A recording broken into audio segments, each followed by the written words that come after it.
حسبي ربي جل الله ما في قلبي غير الله نور محمد صلى الله لا إله إلا الله حسبي ربي جل الله ما في قلبي.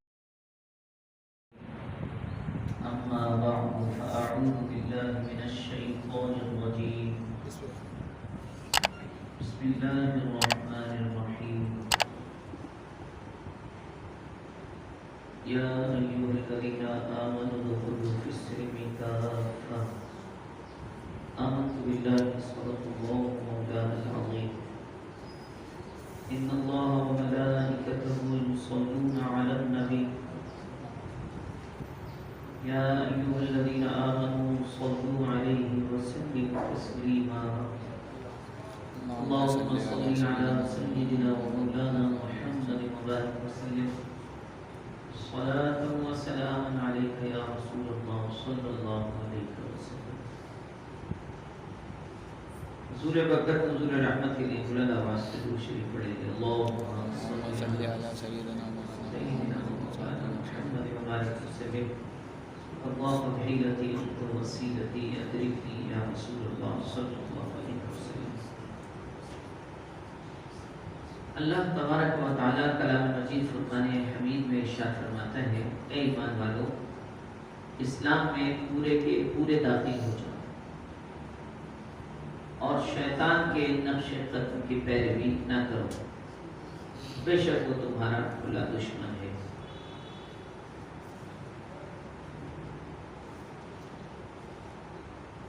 اسلام میں پورا کا پورا داخل ہونا مطلب یہ ہے کہ کچھ باتیں اسلام کی مانے کچھ نہ مانے ایسا نہیں ہونا چاہیے بلکہ اسلام کی ساری باتیں ماننی بھی ہیں اور ساری باتیں عمل بھی کرنی ہیں اور ان پر عمل کرتے وقت اپنے اوپر بوجھ نہیں سمجھنا ہے. حیران ہے کہ وہ پاکستان کے جس کو اسلام کے نام پر لیا گیا اسلام کا نام استعمال کیا گیا اس کی آزادی کی جد و جہد کی بنیاد اسلام کو بنایا گیا اس کے باوجود بھی 76-77 سال گزرنے کے بعد اسلام ریاست کا حقیقی طور پر حصہ نہ بن سکا. حالانکہ مدینہ طیبہ کے بعد یہ پہلی وہ ریاست ہے جو اسلام کے نام پر قائم ہوئی ہے. اللہ تعالی ہمیں جیتے جی نظام مصطفیٰ صلی اللہ علیہ وسلم کے محفوظ ہوتے دیکھنا نصیب فرمائے.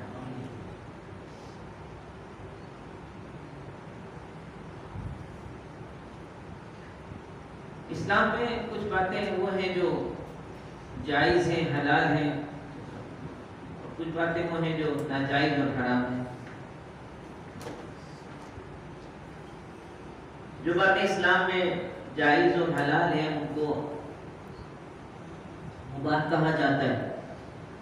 جو ناجائز ہیں ان کو محظور یا ممنوع کہا جاتا ہے. اور فقہ کی کتابوں میں باقاعدہ طور پر ایک چیپٹر ہے ایک باب ہے جس کو کتاب الحظر والاباحہ یعنی جائز اور ناجائز باتوں کا بیان کیا جاتا ہے. ہمارے یہاں معاشرے میں تھوڑے بہت الگ الگ قسم کی رسم و رواج رائج ہیں. کچھ ہمارے اعمال یہاں انجام دیے جاتے ہیں جن کی شرعی حیثیت ہمیں معلوم بھی ہونی چاہیے اور اس پر ہمیں عمل بھی کرنا چاہیے. ہم نے دیکھا ہے کہ ہم اپنی روزمرہ کی زندگی میں بہت سارے ایسے کام کرتے ہیں کہ جو رسول اللہ صلی اللہ علیہ وآلہ وسلم کی سنت سے گہری وابستگی رکھتے ہیں اور ہمارا ان سے روزمرہ کا واسطہ پڑتا ہے. مثال کے طور پر کہتے ہیں صبح اٹھنا سونا کھانا پینا لوگوں کے ساتھ جو خرید و فروخت ہمارے روزگار کے بارے میں ہمارا جانا، واپس آنا، وہاں پر کام کرنا، خرید و فروخت کرنا، دعوتوں میں، شادیوں میں، ولیمے میں، مہندی نئیوں میں جانا، ایسے ہی کھانے کی دعوت پہ جانا وغیرہ وغیرہ۔ اس کے علاوہ بھی کوئی بات آتی ہے ہمارے پاس، ہم بعض دفعہ ایسا ہوتا ہے کہ اس کی تصدیق کرتے ہیں پھر اس کو آگے بڑھاتے ہیں، بعض دفعہ ایسا بھی ہوتا ہے کہ ہم اس کی تصدیق کیے بغیر، کنفرم کیے بغیر اس بات کو آگے بڑھا دیتے ہیں۔ یہ روزمرہ کے کاموں میں ہمارا کام معاملہ ہوتا ہے۔ اسی طرح ایسا بھی ہوتا ہے کہ یہ بچوں میں ہوتا ہے، بڑے بھی تھوڑی بہت اس عادت میں ملوث ہو جاتے ہیں۔ بچے جب بیان کرتے ہیں نا تو دوسرے کی ساری برائی بیان کرتے ہیں، اپنا قصور بیان نہیں کرتے۔ اس نے میرے ساتھ یہ کیا تھا، اس نے میرے ساتھ یہ کیا تھا، ساری برائیاں بیان کریں گے، اپنا بالکل اس طرح ہو جائیں گے جیسے دودھ سے دھلے، کودے گاٹے سے جیسے باہر نکالتے ہیں بالکل اسی طرح باہر نکل جائیں گے۔ میں تو بڑا صاف ستھرا، پھر پوچھا جاتا ہے تو پتہ چلتا ہے جی جو حضرت اپنی ابھی صفائی بیان کر رہے تھے اس میں بھی، ان میں بھی بڑی گندگی موجود ہے، انہوں نے بھی کچھ کام غلط کیے تھے۔ یہ ہمارے روزمرہ کے معاملات میں یہ چیزیں آتی ہیں۔ اس کے علاوہ ہمارا روزی کا معمول ہے، ظاہر ہم نماز پڑھتے ہیں تو نماز کے احکام ہیں، میل جول کے احکام، لباس کے مسائل۔ لباس زینت کا ایک طریقہ ہے، خوبصورتی حاصل کرنے کا اللہ تعالیٰ نے اس کو ہمارا ذریعہ بنایا ہے۔ تو یہ ساری چیزیں جس چیپٹر کے تحت آتی ہیں وہ کتاب الحضری والاباحہ، جائز اور ناجائز کا بیان۔ اگر آپ آسان زبان میں، اب تو آسان نہیں رہی مگر آپ کو مشکل ہی لگے گی، ویسے تو یہ آسانی کے لیے عوام کی خاطر لکھی گئی تھی کتاب جس کا نام ہے بہار شریعت، یہ اردو میں موجود ہے۔ اس کا بالخصوص اگر آپ کوئی مطالعہ کریں نہ کریں تو اس کے بالخصوص 5 حصوں کا ضرور مطالعہ کریں۔ کتنے؟ 5 حصوں، کچھ کریں یا نہ کریں، اس کے 5 حصوں کا ضرور مطالعہ کریں، اسٹڈی کریں، پڑھیں، گھر میں رکھ لیں۔ 2 جلدیں 1500 2000 2500 میں آ جائیں گی، ویسے بھی تو ایک دن میں ہم ہزاروں خرچ کر دیتے ہیں۔ بہار شریعت، یہ میرے پاس جو ایک جلد ہے، بہار شریعت، یہ مفتی عبد العلی ہاشمی رحمۃ اللہ تعالیٰ نے لکھی ہے، آسان اردو میں عوام کے لیے لکھی تھی، مگر وہ اب آسان اردو بھی جو ہے نا وہ لوگوں کو مشکل لگتی ہے، سمجھ میں نہیں آتی۔ اس کا پہلا حصہ ایمان کے بارے میں ہے، دوسرا حصہ طہارت، نماز، طہارت کے بارے میں، وضو اور غسل، تیمم، مسح علی الخفین، اس کے بارے میں، پاکی ناپاکی کے مسائل بھی اس میں بیان کیے۔ تیسرا اور چوتھا حصہ جو ہے نماز کے فرائض، واجبات، سنتیں، مستحبات، نماز جنازہ، اس کے ادائیگی کا طریقہ، میت کو نہلانے کا طریقہ، اور پھر وتر، سنتیں، نوافل، دعا، قنوت وغیرہ، اس کے احکام بیان کیے گئے تیسرے اور چوتھے حصے میں۔ 5واں حصہ روزہ اور زکوٰۃ پر مشتمل ہے، 6واں حصہ حج پر مشتمل ہے۔ تو یہ تو ہم سنتے رہتے ہیں، مگر بالخصوص پہلا، دوسرا، تیسرا، چوتھا، یہ 4 حصے، اور اس کے علاوہ جو 16واں حصہ ہے، 1 2 3 4 ڈائریکٹ 16، یہ لازمی پڑھیں۔ اس میں ہماری بہت ساری چیزوں میں ہماری رہنمائی کی گئی ہے۔ اس کا اچھی بات یہ ہے کہ سب سے پہلے اس میں آیات اس موضوع کے متعلق جب اگر ہوتی ہیں تو وہ پہلے آیات کا تذکرہ ہوتا ہے، پھر اس کے متعلق احادیث کا تذکرہ آتا ہے، پھر اس کے بعد جو ہے مسائل فقہیہ ادا بیان کیے جاتے ہیں۔ اور اس میں وہ جو ٹاپکس میں نے ابھی آپ کو بتائے وہ سارے تفصیل بیان کیے گئے کہ کس طرح ہمیں اپنی زندگی گزارنی ہوگی، روزمرہ کے معاملات کس سے رہنمائی لینی ہوگی، یہ باتیں اس میں بیان کی گئی۔ مثال کے طور پر کھانے پینے کا بیان اس میں موجود ہے، کس برتن میں کھایا جائے، کتنی انگلیوں سے کھایا جائے، کیسا کھانا کھایا جائے، کون سا کھانا نہیں کھایا جائے، کون سا سالن سب سے اچھا ہے، غذا میں کون سی چیزیں رسول اللہ صلی اللہ علیہ وسلم کو مرغوب اور پسندیدہ تھیں، اور برتن کیسا ہونا چاہیے۔ اسی طرح ولیمہ، ضیافت، مہمان نوازی، دعوت کے طور طریقے اور آداب، برتنوں کا استعمال، لباس کے متعلق احکام اور امام شریف کا بیان، جوتے پہننے کا بیان، انگوٹھی پہننا، زیورات پہننا، اسی طرح برتن استعمال کے ساتھ ساتھ ان کو، برتنوں کو استعمال کرنا، اس کو چھپانا، ان کو ڈھکنا، اور سوتے وقت کے جو آداب ہیں وہ بیان کیے گئے ہیں۔ اسی طرح دیکھنے اور چھونے کا بیان، کس کو دیکھا جا سکتا ہے، کس کو نہیں دیکھا جا سکتا، مکان میں آنے جانے کے اور اجازت لینے کے آداب بیان کیے گئے، سلام کے آداب ہیں، مصافحہ کرنا، ہاتھ ملانا، گلے ملنا اور بوسہ کر دینا، چھینک اور جماہی کا بیان، خرید و فروخت کا بیان، قرآن مجید پڑھنے کے فضائل، مسجد کے آداب، کسی کی عیادت کرنے جائیں اس کے آداب کیا ہیں، علاج کس سے کروائیں، اور بھی بہت سارے آپ کو اس میں احکام ملیں گے جو ہمیں معلوم ہونے چاہیے، مگر عام طور پر وہ باتیں ایسی ہوتی ہیں جو لوگوں کو معلوم نہیں ہوتی۔ بہر طور پر اسلام ہم سے یہ تقاضا کرتا ہے کہ اے ایمان والو، اسلام میں پورے کے پورے داخل ہو جاؤ۔ ہم نے اپنے دو دھڑ بنا رکھے، ہر معاملے میں دو چیزیں الگ رکھی ہوئی، دنیا کی چیزیں الگ ہیں، دینی چیزیں الگ بنا رکھی ہیں۔ تو دنیا کی تعلیم ہے، یہ دنیاوی تعلیم ہے، ہمارے دو اسٹریمز الگ بیان کر دی گئی۔ حالانکہ اسلام میں کوئی ایسا نہیں کہ دنیا کی تعلیم اور دین کی تعلیم الگ الگ ہے۔ دین کی تعلیم میں ہی اللہ تبارک و تعالیٰ نے نیچرل سائنسز کو بیان کیا ہے۔ آپ غور کریں نا، پہلی وحی جو ہے اللہ تبارک و تعالیٰ نے اس میں ارشاد فرمایا، اقرأ بسم ربک الذی خلق، پڑھیے اپنے پروردگار کے نام سے جس نے پیدا کیا، خلق الانسان من علق، انسان کو جمع ہوئے خون سے پیدا کیا۔ یہ آیت ہمیں دعوت دے رہی ہے کہ ہمیں اس طرف توجہ دے رہی ہے، بایولوجی کی طرف، ایمبرائیولوجی کی طرف ہمیں توجہ دے رہی ہے کہ ہمارا اوریجن کیا تھا، ہماری تخلیق کیسے کی گئی، ہمیں لکھنے، پڑھنے، قلم کے استعمال پر سورسز آف لرننگ کو اللہ تعالیٰ نے پہلی وحی میں بیان فرمایا۔ پڑھنا سورس آف لرننگ ہے، قلم سورس آف لرننگ ہے، پڑھانے کا بھی بیان کیا، پڑھنے کا بھی بیان کیا، اور بالخصوص ایسی پڑھائی کا بیان کیا کہ جو رب تبارک و تعالیٰ سے ملتی ہے۔ اقرا نہیں فرمایا، اقرا بسم ربک الذی، اپنے رب کے نام سے پڑھنا ہے۔ کوئی ایسا تصور تعلیم کہ جس میں خدا سے دوری کو اختیار کیا جائے، وہ تصور تعلیم ہمارے تصور میں، اسلام کے تصور میں نہیں ہے۔ ہمارا تصور تعلیم وہ ہے کہ جو رب کے ساتھ، رب تعالیٰ کی الوہیت اور ربوبیت اور اس کی صفات کے ساتھ متصف، ایسا کوئی بھی علم جو رب سے دور کرے وہ اسلام میں نہیں پڑھایا جا سکتا، اسلام اس کی تعلیم کی اجازت نہیں دیتا۔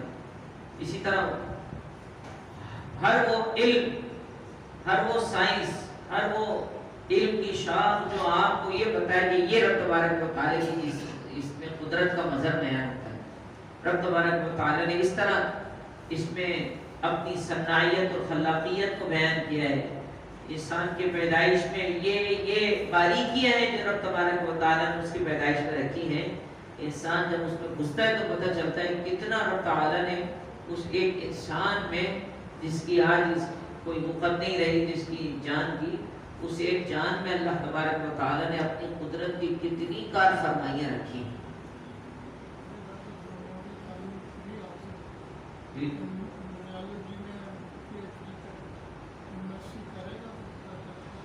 ایک ایک چیز رب تبارک و تعالیٰ نے جو بیان کی وہ ہمیں دعوت دے رہی ہے کہ وَفِي أَنفُسِكُمْ أَفَلَا تُبْصِرُونَ، تمہارے اندر نشانیاں ہیں، دیکھتے نہیں ہو۔ وَفِي الْأَرْضِ آيَاتٌ لِلْمُوقِنِينَ، یقین رکھنے والوں کے لیے زمین میں نشانی ہے۔ فرماتا سَنُرِيهِمْ آيَاتِنَا فِي الْآفَاقِ وَفِي أَنفُسِهِمْ، ان قریب ہم انہیں اپنی نشانیاں دکھائیں گے، ان کی اپنی جانوں میں اور آفاق میں، آسمانوں کی پنہائیوں میں، اس کائنات میں ہم اپنی ان کو نشانیاں دکھائیں گے، ان کی اپنی جانوں نشانیاں دکھائیں گے۔ حتی یتبین لہم انہ الحق، یہاں تک کہ ان کے لیے واضح ہو جائے، کھلے واضح طور پر ثابت ہو جائے کہ رب تبارک و تعالی ہی سچ اور حق ہے۔ وہ واقعی حقیقی طور پر اس کا وجود ہے، یہ رب تبارک و تعالیٰ میں تعلیم دیتا ہے۔ لہٰذا یہ سارے احکامات ہمیں سیکھنے ہیں جس سے ہم اپنے آپ کو دور رکھیں۔ ہمیں تو دنیا کی بہت ساری چیزیں آتی ہیں، بلکہ میں تو دیکھتا ہوں آج کل لوگوں کو دنیا کی باتیں بھی نہیں آتی۔ صحیح بات ہے، دنیا میں رہنے سہنے کے طریقے بھی نہیں آتے۔ اگر آپ اسلام کی اچھی سنہری تعلیمات کو بالفرض ایک طرف بھی رکھیں، اس کے بات ہی نہیں کر رہے بالکل، اس کے باوجود بھی اگر دنیا کے طور طریقے دیکھیں نا، جو دنیا میں مشہور ہے، جس سے لوگوں کے دل جیت لیتے ہیں، وہ لوگوں کو وہ بھی نہیں آتے۔ تھوڑی سی کٹھے سی دکھانا، شکریہ ادا کرنا، کسی سے ملاقات کے وقت ہیلو ہائی کرنا، السلام علیکم نہیں بولنا، لوگ اتنا تک نہیں آتا۔ کسی نے آپ کے ساتھ بھلائی کی، اس کو شکریہ کرنا تک نہیں آتا۔ لوگوں کی زبان نہیں ہلتی شکریہ بولنے میں، لوگ ہچکچاہٹ محسوس کرتے ہیں کہ آپ جزاک اللہ خیرہ بول دیں یا شکریہ بول دیں، یہ بھی نہیں بولتے۔ ملنے جلنے کے آداب سے، کوئی ایک شخص کسی کو باتیں سنا رہا ہے، پتا ہے کوئی بات بتا رہا ہے، اس پہ اس کا ریئیکشن ہی نہیں ہوتا، کوئی سنی کر رہا ہوتا ہے۔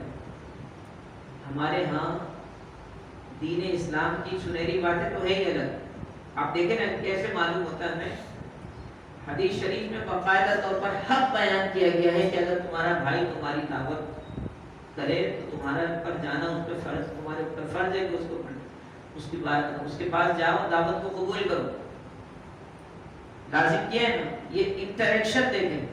اسی طرح جب آپ سے آپ کا بھائی کہہ رہا ہے السلام علیکم، السلام علیکم کہنا تو سنت ہے، ملاقات کے وقت سلام سنت ہے، مگر وعلیکم السلام کہنا واجب رکھ دیا، اس لیے کہ جب آپ کے ساتھ کسی نے یہ عمل کیا ہے تو آپ کو ریئیکشن دینا واجب ہے، رسپانس کرنا واجب ہے۔ ہمارے یہاں ایکشن کا ریئیکشن نہیں آتا، اگر آتا بھی ہے تو نیگیٹو آتا ہے اور اس کا رسپانس نہیں آتا۔ حالانکہ نارمل دنیا میں اگر آپ زندگی بسر کر رہے ہوں، آپ مسلمان نہ بھی ہوں، دوسرے پڑھ لیجیے، اس کے باوجود بھی یہ اخلاق و آداب میں آتا ہے کہ آپ کسی کے عمل کا جواب دیں، جو وہ پوچھ رہے ہیں اس کے بارے میں ہاں یا نہ تو کہیں۔ اور حدیث شریف میں کیا خوب بیان فرمایا گیا، فرمایا من کان یؤمن باللہ والیوم الآخر فلیقل خیرا او لیصمت، جو اللہ اور روز آخرت پر ایمان رکھتا ہے اس کو چاہیے کہ اچھی بات کہے یا خاموش رہے۔ کہنے کو ہو تو اچھی بات کہے، اگر کچھ بھی نہیں تو خاموش رہے، کوئی انٹریکشن ہی نہ کرے۔ نبی اکرم صلی اللہ علیہ وآلہ وسلم نے پہلے، میں نے 2-3 جمعے پہلے عرض کیا تھا، تو آپ کو پاپولیرٹی حاصل ہوئی۔ ایک تو رب تعالیٰ کا جو فضل و انعام ہے وہ تو ہے، اس کی تو بات کی شان ہی الگ ہے۔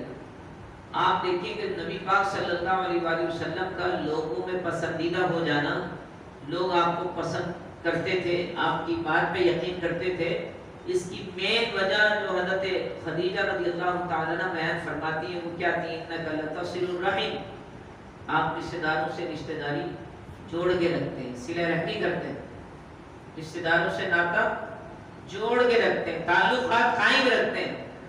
ہم نے تو رشتہ داروں سے تعلقات ہی نہیں رکھتے۔ وتحمل الکل، جو نادار، محتاج، کمزور لوگ ہیں ان کا بوجھ آپ اٹھاتے ہیں۔ وتکسب المعدوم، جن کے پاس نہیں ہے آپ ان کو عطا فرماتے ہیں تاکہ وہ کمانے کے قابل ہو جائیں، کچھ کام کرنے کے قابل ہو جائیں۔ وتقری الضیف، مہمان نوازی کرتے ہیں۔ وتعین علی نوائب الحق، اگر مصیبتیں آ جائیں لوگوں پر رب تعالیٰ کی طرف سے تو ہم مدد کرتے ہیں، نبی پاک صلی اللہ علیہ وسلم ان کی مدد فرماتے ہیں۔ یہ ساری کوالٹیز حضرت خدیجہ رضی اللہ تعالیٰ عنہ بیان فرما رہی ہیں۔ ان میں سے کسی کا تعلق نماز سے نہیں ہے، روزے سے نہیں ہے، اللہ تعالیٰ کی وہ خاص نماز روزے کے ذریعے جو عبادت ہوتی ہے اس سے نہیں ہے، اور یہ آپ کی زندگی کا وہ کردار ہے جو آپ کے اعلان نبوت سے پہلے کا بیان کیا جا رہا ہے۔ ابھی تو وہی تو بھی آئی ہے، مگر حضرت خدیجہ آپ کے ان گون صفات کو، ان پیاری پیاری خوبیوں کو پہلے سے بیان فرما رہی ہیں، اور یہ پہلے سے مشہور ہے آپ کہ آپ کمزوروں کا بوجھ اٹھاتے ہیں، بے سہاروں بے سہارا ضعیفوں محتاجوں کے آپ حاجت روا ہیں، ان کی مشکل کشائی فرماتے ہیں، ان کی حاجتوں کو پورا کرتے ہیں، ضرورت مندوں کی ضرورتوں کو پورا کرتے ہیں. اتنی ساری چیزیں ہمیں رسول اللہ صلی اللہ علیہ وسلم کو اس کا حسنین سے ملتی ہیں. الغرض بیان کرنے کا مقصد یہ کہ یہ جو چیزیں اگر ہم اسلام کی تعلیمات کو نہ بھی سیکھیں تو یہ تو دنیا میں دنیا داری کرنے کا طریقہ ہی ہے. آپ کو کرنا پڑے گا باقاعدہ طور پر. جو لوگ کیا مدد کرنے والے سے مسلمان ہی ہوتے ہیں، یہ کافر ایک دوسرے کی مدد نہیں کرتے. تو مدد کرنا انسان کی جبلت میں رکھا ہے اللہ تعالیٰ نے. وہ مسلمان ہو یا نہ ہو وہ مدد کرے گا. اسی طرح یہ جو دنیا داری کے معاملات ہیں کہ آپ اچھا رویہ رکھیں لوگوں کے ساتھ. میں کل بھی عرض کر رہا تھا یہاں پر نکاح تھا کہ اللہ تبارک و تعالیٰ نے جو احکام رکھے ہیں دراصل یہ وہ قوانین ہیں جو عالمی طور پر ایکسیپٹ کیے جاتے ہیں. جھوٹ بولنا کسی مذہب میں جائز ہے نہیں. خیانت کوئی کنٹری کوئی ملک خیانت کو جائز کہتا ہے کہ آپ آئیں وقت کم دیں پیسے پورے کریں، ایسا کوئی کسی جگہ بھی رائے کہیں نہیں. تو اسلام کے قوانین تو عالمگیر دائمی اور ہمیشہ رہنے والے. وہ ایسے ہیں کہ وہ اصول ایسے مسلم ہیں کوئی اسلام لائے نہ لائے وہ عہد کی پاسداری کرے گا، وہ امانت داری اختیار کرے گا، وہ سچائی کو اپنائے گا. یہ ایسے عالمگیر قوانین ہیں کہ جو اسلام کو مانے یا نہ مانے اس کو پھر بھی اس پر عمل کرنا ہوگا. اب غور فرمائیے کہ جو اسلام کے ماننے والے ہیں ان کو ان احکام پر کتنا زیادہ عمل کرنا چاہیے. لوگ آج جو ہے اسلام کو پڑھ کر مسلمان ہو رہے ہیں، اس مسلمانوں کو دیکھ کر مسلمان کم ہو رہے ہیں. ہمارا عمل تو ایسا ہے نہیں نا. کھڑا کرنے اگر ہمیں نان مسلم کے ساتھ اور ہم نے چہرے پر داڑھی نہ سجائی ہوئی، امام شریف نہ سجائے، تو ہمارا تو پتہ ہی نہیں چلے گا کہ یہ مسلمان ہے یا نان مسلم، پتہ ہی نہیں چلے گا. بات کرنے سے بھی نہیں پتہ چلتا نا مسلمان ہے نہیں مسلمان. وہ تو بسم اللہ پڑھے گا، اللہ کا نام لے گا کھانا کھانے سے پہلے تو پھر پتہ چلے گا. ویسے ہمارا ظاہری شکل و صورت سے ہم پہچانے نہیں جا سکتے اگر رسول اللہ صلی اللہ علیہ وسلم کی سنتوں کو نہ اپنائیں. وہ جو نکاح کا جو طریقہ اسلام نے رائج کیا ہے وہ بھی کب سے چلا آ رہا ہے اور ہر مذہب میں نکاح رائج ہے. کسی مذہب میں بھی فورنیکیشن اڈلٹری جائز نہیں ہے، بدکاری جائز نہیں ہے. کسی بھی مذہب میں ناجائز شمار کیا گیا اس کو باقاعدہ بائبل میں بھی ایک پورے عمل کے طور پر بیان کیا گیا. ان کے اگر یہ رائج بھی ہے تو ان کا اپنا عمل ہے، بائبل اس سے جدا ہے. بائبل اس کا حکم نہیں دیتی. اگر کوئی ایسا ماننے والا یہودی عیسائی نصرانی اہل کتاب یہ کہتا ہے کہ ہمارے عمل میں ہمارے مذہب میں رائج ہے تو اسلام نے بائبل نے اس کی اجازت نہیں دی ہے. ہر زمانے میں یہ بدکاری فورنیکیشن اڈلٹری ہے ہی ناجائز. اسی طرح اللہ تبارک و تعالیٰ نے جو ہمارے لیے احکام بیان فرمائے وہ ہماری بھلائی اور خیر اور فائدے کے لیے. ان پر عمل کرنا ہمارے لیے ضروری ہے اور ان کا جاننا بھی ہمارے لیے ضروری ہے. مدعا مقصد یہ ہے کہ جب تک ہم ان احکام کو جانیں گے نہیں عمل نہیں کر پائیں گے. اور پھر وہ ماحول درکار ہوگا کہ جس ماحول میں ہمیں یہ باتیں باقاعدہ طور پر سکھائی جائیں، عمل کرائی جائیں، ہم خود بھی عمل کریں اچھے طریقے سے اور دوسروں کو بھی اس پر عمل کرنے کی ترغیب دیں. جب ہم کھانا کھا رہے ہوں یہ اسی آداب میں آتا ہے نا کتاب الحجر روزمرہ کے کام میں کھانا کھا رہے ہیں، کوئی بھائی اگر بلند آواز سے بسم اللہ الرحمن الرحیم کھانے کی ابتدا میں پڑھ لے سب کو یاد آ جائے گا بسم اللہ پڑھنی، کتنا اچھا فائدہ ہو جائے گا. سب نیکی کریں گے اور سب کی نیکیوں کا ثواب آپ کو ملے گا. آپ نے جو اپنی نیکی کی اس کا ثواب تو مل ہی رہے. صبح جب آپ یہاں پر نماز کے لیے تشریف لا رہے ہیں، نماز فجر میں آپ نے اپنے الٹے پاؤں سے پہلے چپل اتاری، پھر سیدھے پاؤں کی چپل اتار کر فوراً پاؤں جب مسجد میں داخل کیا اور پڑھا بسم اللہ والسلام علی رسول اللہ اللہم افتح لی ابواب رحمتک، تھوڑے سی بلند آواز سے پڑھ لیں تو جو آپ کے ساتھ داخل ہو رہا ہے اس کو بھی یاد آ جائے گا. یہ نماز مسجد میں داخل ہونے کی دعا ہے. سیکھ بھی جائے گا، بالکل سیکھ بھی جائے گا. بار بار پڑھیں گے سیکھ جائے گا. بچے کیسے سیکھتے ہیں؟ بار بار وہ سنتے ہیں وہ بات. آپ ان کو گرامر سکھاتے ہیں، اپنی مادری زبان کے بچے گرامر سیکھ کے بولتے ہیں، ویسے سیکھ جاتے ہیں. ماحول میں سیکھتے ہیں نا، پورا گھر وہی زبان بول رہا ہے تو بچہ وہ زبان سیکھنے لگتا ہے. تو جب ہم اسلام کے قانون پر عمل کریں گے، اسلام کی باتوں پر عمل کریں گے، گھر میں آنے جانے، گھر میں داخل ہو رہے ہیں، کیا کرنا چاہیے گھر میں داخل ہو رہے ہیں؟ سلام.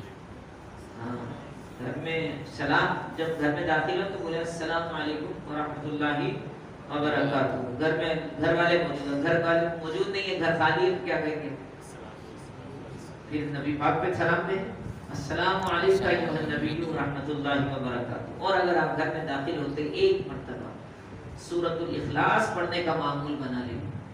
جس کام کے لیے گھر سے باہر گئے تھے نا، وہ کام اللہ تعالیٰ آپ کے لیے ایسے اسباب پیدا فرمائے گا کہ رزق میں ڈھیر اور ڈھیر خیر اور برکت ہو جائے گی. ایک بار سورہ اخلاص گھر میں داخل ہو، سلام پڑھ لیا آپ نے، سلام کا جواب سن لیا.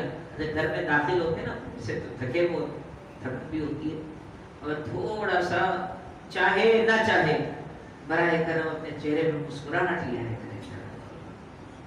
اللہ صحیح بتا رہا ہوں، بھرے بھرے چہرے سے نہیں لٹکا. یہ لٹکا ہوا منہ دیکھ کر گھر والے جو آپ کے لیے 6 گھنٹے سے 8 گھنٹے سے بیٹھے ہوئے ہیں، جب آپ کا لٹکا ہوا منہ دیکھتے نا، بیچارے سلام کا جواب دینے سے بھی قاصر آ جاتے ہیں. سلام منہ ہی لٹکا ہوا ہے جناب کا.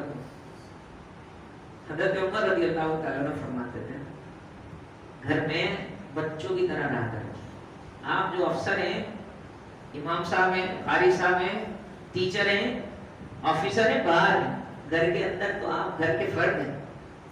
آپ کی ساری آفیسری باہر رہنی چاہیے. آپ گھر میں ہیں، گھر کے فرد ہیں، پیار محبت سے رہیں گے انشاءاللہ العزیز.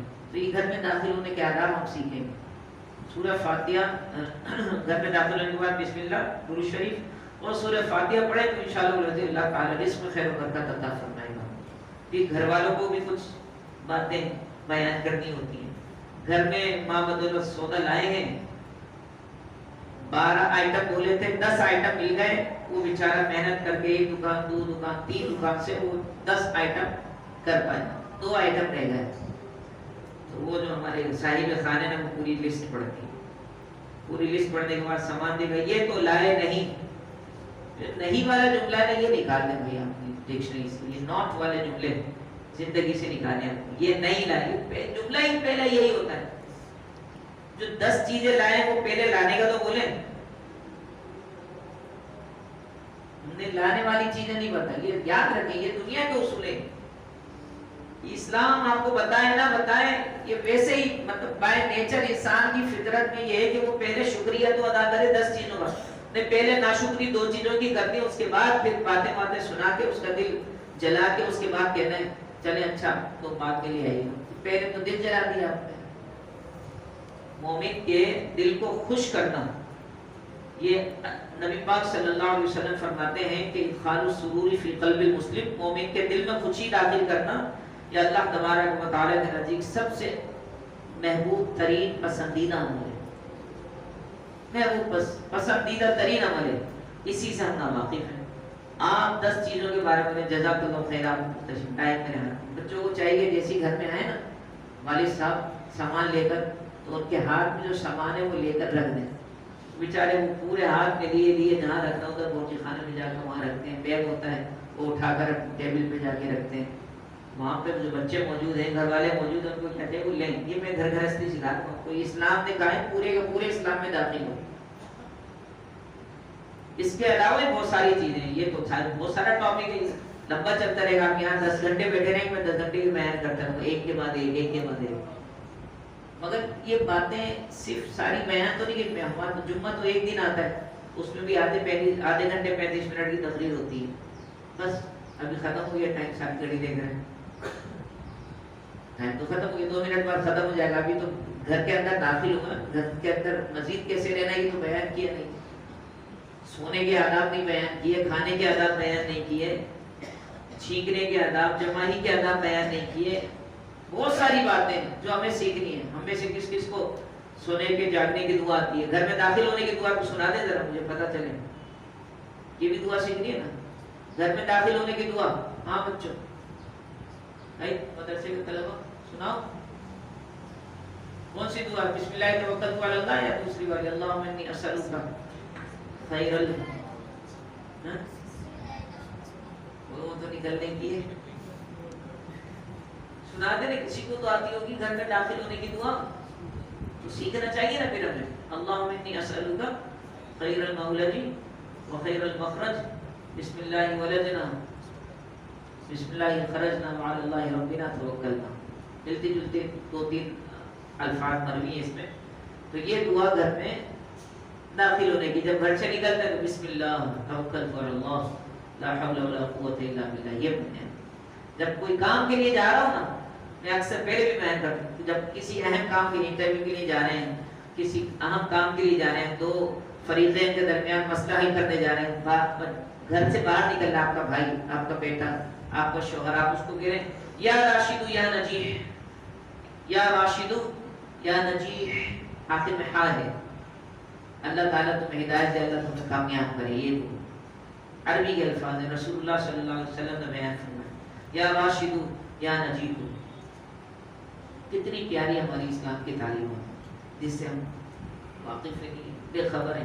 تو اب میں نے آپ کو کون سے 5 حصے بتائے تھے ہمارے شریعت کے؟ نمبر 1 ایمان کے بارے میں، نمبر 2 طہارت کے بارے میں، نمبر 3 اور 4 نماز کے بارے میں، اور نمبر 16 1 2 3 4 کے بعد ڈائریکٹ 16ویں نمبر میں یہ باتیں جو میں آپ کو ابھی بیان کرتا ہوں.